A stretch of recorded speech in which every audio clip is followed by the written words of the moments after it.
وہ ٹھٹک گئی۔ کیا یہ وہی شخص تھا جس سے گنگاتے بینش تھکتی نہیں تھی، یا پھر کوئی اور؟ اس سے پل بھر کو سوچا، وہ کئی لمحے دیکھتی رہی۔ کوئی اور بھی تو ہو سکتا ہے، وہ بڑبڑائی اور پھر گہرا سانس لیتے اندر بیٹھ گئی۔ اس کے دماغ نے بینش اور اس لڑکی کو لے کر جانے کیا کیا سوچ لیا تھا۔ اس کا دل خاموش ہو گیا۔ اس سے سر جھکا کر اس جیکٹ کو دیکھا جس سے اٹھتی مسحور کن خوشبو اسے اپنے ہزار میں لے رہی تھی۔ یوں لگا جیسے وہ اس خوشبو سے سالوں سے واقف ہو، جیسے یہ جیکٹ اسی کی ہو۔ نانا ابو اب کچھ بات کر رہے تھے۔ اس سے سر جھٹک کر اس گرے آنکھوں والے لڑکی کو اپنے ذہن سے نکالنا چاہا۔ وہ اب نانا ابو کی جانب متوجہ ہو چکی تھی، پر لاشور میں وہ جیسے چپک کر رہ گیا تھا۔ پھر اس سے باتوں باتوں میں بینش سے اپنے ریلوے اسٹیشن جانے کا ذکر کیا، اور پھر اسے کنفرم ہو گیا تھا کہ ریلوے اسٹیشن پر جو شخص بینش کے ساتھ تھا اس کا کزن عبدل ہی تھا۔ چاروں جانب اوس پڑ چکی تھی۔ اس سے جیکٹ کو بنا دھوئے ہی اپنے صندوق میں رکھ دیا۔ وہ جذبات کو دبا دینے کی عادی تھی۔ اس کے مطابق جو احساسات آپ کے لیے تکلیف کا باعث بنے انہیں قید کر دو، اور اس نے قید کر دیے تھے اپنے تمام جذبات کو، تمام احساسات کو۔ اور یہ احساسات تب تب جاگ اٹھتے تھے جب جب بینش اس کا ذکر کرتی تھی۔ اسے تنگ آ کر بینش سے رابطہ ختم کر دیا تھا۔ رابطہ نہ ہونے کے برابر رہ گیا تھا، پر بینش اسے بھولی نہیں تھی۔ وہ اس کے لیے سب سے الگ اور منفرد بیگ لائی تھی، پر جب وہ ویلنسی آ گئی تو اس سے بالکل ہی بات کرنا چھوڑ دی تھی۔ اور پھر وہ اسے دوبارہ نظر آیا۔ وہ پاکستان سے لوٹ رہی تھی اور وہ پاکستان میں داخل ہوا تھا۔ وہ گھرے آنکھوں والا شخص اسے تمام جزیات سے یاد تھا۔ کتنا مشکل تھا دل کو سمجھانا جو اڑ کے کھڑا ہو جاتا تھا، جو ضد پہ اتر آتا تھا۔ اور پھر وہ شخص مسٹر گرے نکلا۔ مسٹر گرے جس سے وہ اپنی ہر الجھن کا حل پوچھنے جاتی تھی، جس سے وہ اپنے ہر سوال کا پچھلے 4 سالوں سے جواب مانگ رہی تھی۔ وہ مسٹر گرے جس سے بہت ساری الجھنوں کو سلجھایا تھا۔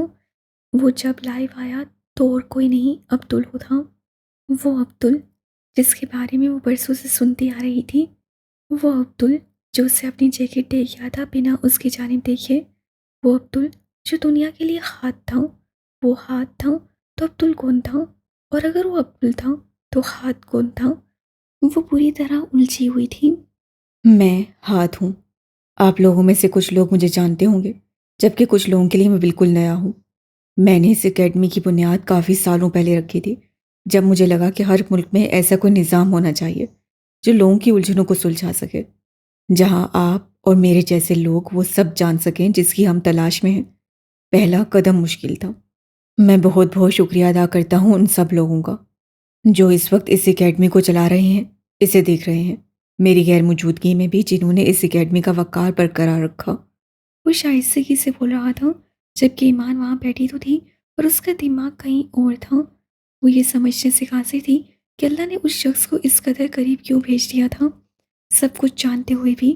اب جب یہ اس کی زندگی میں ماسیل تھا، جس نے آج صبح ہی اسے سفید پھولوں کا گلدستہ بھیجا تھا، جب ماسیل اس کی زندگی میں آ گیا تھا تو پھر ہاتھ کیوں؟ اسے تقدیر کی اس بے رحمی پہ رونا آیا تھا۔ اپریل کا مہینہ تھا، موسم باہر آ چکا تھا، اب گرم کپڑوں کی ضرورت نہیں رہی تھی، اور ایمان نے پہلی بار بہار کو محسوس کیا تھا۔ اسے موسم بہار کبھی اٹریکٹ نہیں کر پایا تھا۔ اسے پھول کچھ خاص پسند نہیں تھے، حالانکہ اسے سبزہ بہت پسند تھا، اور اسے ہمیشہ سے موسم خزاں پسند تھا۔ موسم برسات میں درختوں کے زرد پتوں سے ڈھکی سڑکیں اسے ہمیشہ اٹریکٹ کرتی تھیں۔ وہ بول رہا تھا، جانے کتنی دیر بولتا رہا، جانے لوگوں نے کیا کیا پوچھا۔ وہ خاموش بیٹھی رہی، کسی بت کی مانند، کسی مورت کی مانند۔ چونکی تب جب کسی نے اس کا نام پکارا، اس کا نام بار بار لیا جا رہا تھا۔ وہ جیسے ہوش کی دنیا میں لوٹی۔ ہال میں ہلکا اندھیرا تھا، جبکہ اسٹیج پر زیادہ روشنی تھی۔ ایمان بنت عبداللہ۔ وہ اٹھ کھڑی ہوئی، حالانکہ وہ اٹھنا نہیں چاہتی تھی۔ اس کا گلا خشک ہو چکا تھا، کانٹے اگائے تھے۔ وہ اس شخص کے سامنے نہیں آنا چاہتی تھی، وہ گمنام رہنا چاہتی تھی، کم از کم اس شخص کے سامنے۔ مسٹر ہاتھ، شی از اے گرل جس کا آپ سخت سے ذکر کرتے ہیں کہ وہ اچھا لکھتی ہیں۔ آج ان کا اکیڈمی میں پہلا دن ہے۔ یہ وہی لڑکی ہیں جو پچھلے چند سال سے مسلسل اپنے اندر کی آواز کو لوگوں تک پہنچا رہی ہیں۔ اسپاٹ لائٹ اس پر آ کر رک گئی۔ ڈائس پر کھڑے حجاب اوڑے ہوئے وہ لڑکی اسٹیج پر کھڑے ہاتھ سے اس کا تعارف کروا رہی تھی۔ وہ اس وقت کھلے ٹراؤزر اور پاؤں تک چھوٹی کھلی لمبی قمیض پہنے ہوئی تھی۔